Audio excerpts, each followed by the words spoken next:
Welcome back to English 4.0, the radio show. Let's go!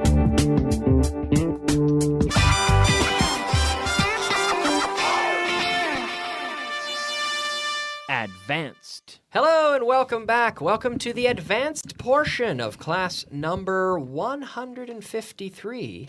And today I am joined once again by Marissa. She's back 3 days in a row. Thanks for coming, Marissa. You're welcome. It's a pleasure to have you. And today we're going to start by reviewing the material that we saw in the last class. And we didn't get to finish, but we were talking about later on, más tarde. So I said I was going to call her, but later on I changed my mind, right? So ask me what I'm going to do later on. What are you going to do later on? I think later on I might go to a concert later on, but I'm not sure. Are you doing anything exciting later on? Yeah, I'm going to have dinner with a girl who's going to get married later on. You're nice. So later on, you're going out to have dinner with a girl, and the girl's going to get married later on. Yeah. Nice. A bit of a double use there. Well done. So like a bachelorette party. Yeah. Or they could call it sometimes we say a hen's party, they say. I don't make up these names, but that's what they say. We have a bachelor party or a stag party for the guys, and then for the females, bachelorette. So anytime we say et, right, it means feminine. Bachelorette party or a hen party, we say. Yeah. Okay. Well, that sounds exciting. Yeah. Are you looking forward to it? Yeah, I'm looking forward to it. All right, good. Okay, so later on. Now, in fact, I want to move on because I'm worried that if we don't move on now, later on, we're going to be finishing the class and there won't be any time later on. There's time now, but there isn't any time later on. You know what I mean? Yeah, I know. Okay, so let's move on and talk about the structure to walk out. Now, to walk out of. Now, you can see this in your student guide for those of you following along at home. I'm sure we have many listeners following along at home. And we see this to walk out. So, of course, to salir, andando, to walk out. But to walk out of a room, for example, or to walk out of a place, but then to walk out on someone is to abandon. To abandon people or to abandon responsibilities. He walked out on his job, on his position, on his team. He abandoned them. Have you ever walked out on your job? I've never walked out on my job. Okay. Would you walk out if they treated you poorly? Would you walk out on them? Yeah, I would walk out on them. Would you? Yeah. Ask me if I've ever walked out on my colleagues here. Have you ever walked out? Have you ever walked out on your colleagues? Walked. Have you ever walked out on your colleagues? No, I've never walked out on my colleagues. I wouldn't do that. So let's try this. I'll ask you some questions. Give me an affirmative answer. Okay? Have you ever walked out on a friend? Yes, I have walked out on a friend. Oh, sorry. Now I make you feel terrible by saying, give me an affirmative answer. And then, yeah. Really? No. Okay. Have you ever walked out of a meeting? Yes, I have ever. No, I have. Walked out on a meeting. Yeah. Yes, I've walked out of a meeting. So here, just to fit my phone, I walked out because my phone went off. So I walked out. I walked out on the team. Ooh. But I walked out of the room. I walked out of the meeting. Did she walk out on you? Yes, she walked out on me. So obliging the affirmative answer. Yes, she walked out on me. Did they walk out on the rest of us? Yes, they walked out on the rest of us. Okay. To walk out on the rest of us. They walked out on the rest of us. All right. I'd like to move on again Let's move on now and talk about, let's take a look at our expression of the day. Expression of the day. All right, it is time for our expression of the day. Our expression of the day today is particularly interesting because it relates to your friend. Really, it does. We have the expression to tie the knot. Have you heard that one before? Yeah, I think I've heard. Which means to? Get married? To get married, exactly. To tie the knot. So your friend is going to tie the knot.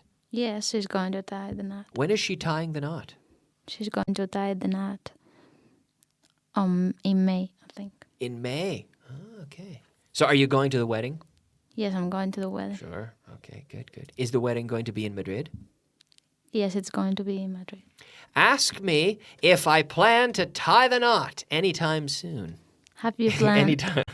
Ask me if I plan to. If I plan. Do you? Do you plan to tie the knot soon? No, I don't. I don't plan to tie the knot soon. I think I'm a few steps away. But yeah, no, I don't plan to tie the knot soon. So to tie the knot, to get married. Okay. Now, we'll move on now. And we have the structure oddly enough, or strangely enough, or interestingly enough. Surprisingly enough. So we know all these adjectives, but then we modify it and say enough. We say surprisingly enough. Surprisingly enough, oddly enough, luckily enough, fortunately enough. So what I'll do is I'll give you a sentence and I'll say, it was odd. There was no one in the house. And so you can use odd and say, oddly enough. Oddly enough. There was no one in the house. There was no one in the house. Yes. They said they were going to be home, but I knocked on the door, and oddly enough, there was no one in the house. That's strange. It was interesting. You know what? Ask me what was interesting. What was interesting? We both bought the same book. So what can you say? Interestingly enough, Yeah? we both had the same book. Yes. Interestingly enough, we both bought the same book. Can you say it again? Interestingly enough, we both bought the same book. Okay. So it starts with that adjective interesting, and then we change to interestingly enough. We both bought the same book. Oh, he was lucky. He was lucky. He arrived just before the manager. He was late, but it was okay. He was lucky because the manager came after. So what can you say? Luckily enough, he came before his manager. Yeah, luckily enough. Yeah. We were fortunate. No one asked to see our ticket. Fortunately enough, no one asked to see our ticket. Yeah. It was odd. We were both wearing the same shirt. Oddly enough, we were both wearing the same shirt. Shirt. Again? Oddly enough. Thank you. Okay. Oddly enough, we were both wearing the same shirt. Okay, I'll give you a pass. We'll pass on that one. It was strange. No one found the treasure. Strangely enough, no one found the treasure. Yes. In fact, it was mysterious that no one found the treasure. Mysteriously enough, no one found the treasure. Yeah. You know that there's actually an island near my hometown, it's true, called Oak Island. And there's a legend about buried treasure buried somewhere on this island that pirates had left there many years ago. But really, there are a lot of books about it. If you look it up on the internet, it's called Oak Island treasure. And there's a lot of interesting literature and books about it. And they say that the pirates buried the treasure there, and they buried it down a well shaft, like the pozo. They went down the hole from the well, from an existing well, I think. And they also built some other tunnel in from the side so that when the tide, the marea comes in, it always floods the hole, the well, with water. So if you try to dig it up, half the time it's underwater, and then I don't know. They've developed this sort of very intricate system that makes it very difficult, and people believe that there's treasure there, but they can't get it out. Oddly enough, they can't. Mysteriously enough, right? Strangely enough, they can't get it out, right? Treasure. I don't know. Do you believe that sort of stuff? Do you believe my story? Do you think it's true? Yes, I think it's true. Okay, right. But yeah, you can look it up on the internet for you at home if you're interested in this. Oak Island, O-A-O-A-K, Oak Island treasure. I'm sure if you put it in the internet, you'll see it. And I've seen pictures of all these maps and these diagrams of this intricate,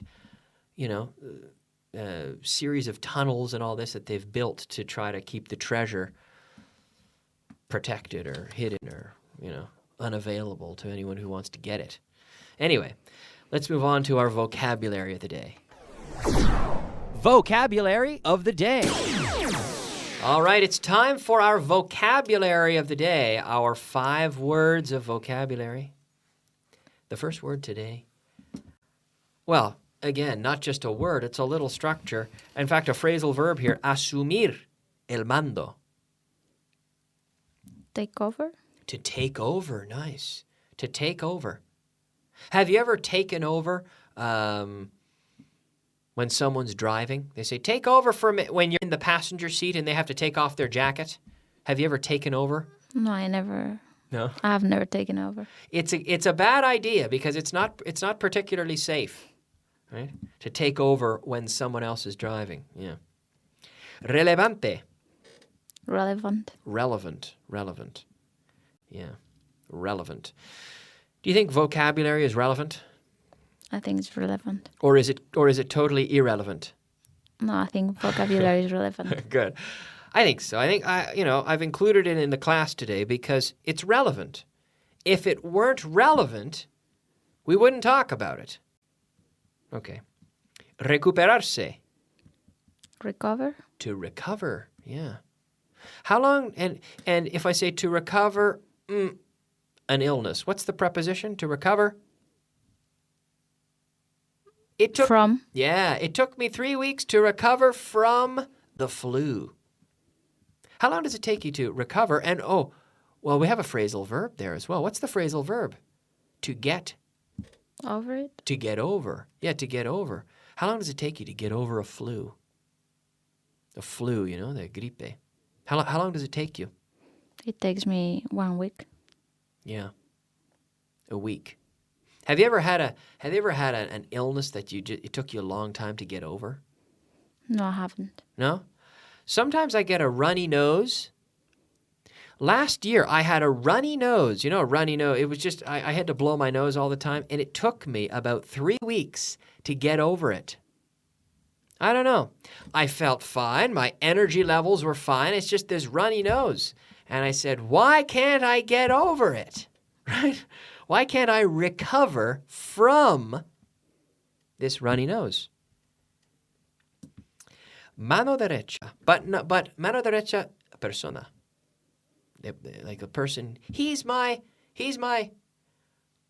okay, you've got Batman and his mano derecha, we say his right-hand man. Right-hand man. So who's Batman's right-hand man? Do you remember? No, I don't remember. Robin. Batman and Robin. Who else has a right-hand man? Sherlock Holmes. Who is his right-hand man? Do you remember? Yeah, Watson. Watson, exactly. Watson is my right hand. Now, maybe he didn't use those terms, but his right-hand man, we say. His right-hand man. Mano derecha, you say. Okay. Dirigir. Compañía o departamento. Run? To run. Yeah, to run. Mm-hmm. So to run. Who runs the show here? Who's the boss? Who runs to run the show, to keep things operating, to run it, to be the manager. Okay, good job with that vocabulary. 5 terms there: to take over, relevant, to recover, right-hand man, and to run. Now, what do all these words have in common, Marisa? The R. Well, good guess. Yeah, I like that. The thing is, take over. Take over was the T. Yeah, on that one. But other than that, sometimes I look at these words and I try to figure out what there is in common. But sometimes there just isn't anything in common. A bit of a trick question. I don't know. Well, anyway, let's move on to our translation list. Translation. All right, it's time for translation list number 55. We might not have time to finish it all. We might run out of time, but we'll do what we can. And we'll practice. We'll do the rest later on. You know, all right. Anyway, number 1, ten cuidado con lo que escribes. Be careful with what you write. Be careful with what you write. Yes. Estás nadando contra corriente. You're swimming against the stream. You're swimming against the corriente. Stream. Well, current. Ah, okay. Yeah, you're swimming against the current. You're swimming against the current. Ask me if I've ever swam against the current. Have you ever swum against the current? Yes, and it's difficult. It's difficult, yeah. Mis acciones cambiarán el curso de la historia. My actions will change the line of the history. El curso, the course. Ah, okay. The course of history. Yeah, say it again one more time. My actions will change the course of history. My actions will change the course of history. A very powerful sentence, I think. Piénsalo antes de tomar una decisión. Think over it before making a decision. Think it over. Okay. Think it over, because this is a separable phrasal verb, so we typically separate when we introduce the pronoun. Think it over before, or simply think about it, you could say as well. But before, antes de tomar una decisión, again? Taking a decision. Yeah, or... Making. Yeah, I would prefer making it before making a decision. Think it over before making a decision.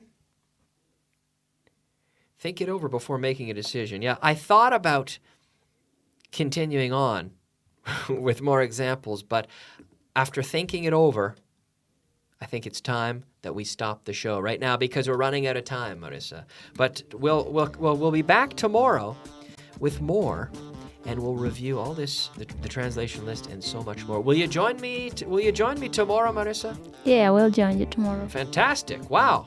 All right, thanks for listening, and we'll be back tomorrow, same time, same place. We'll see you then. Bye-bye.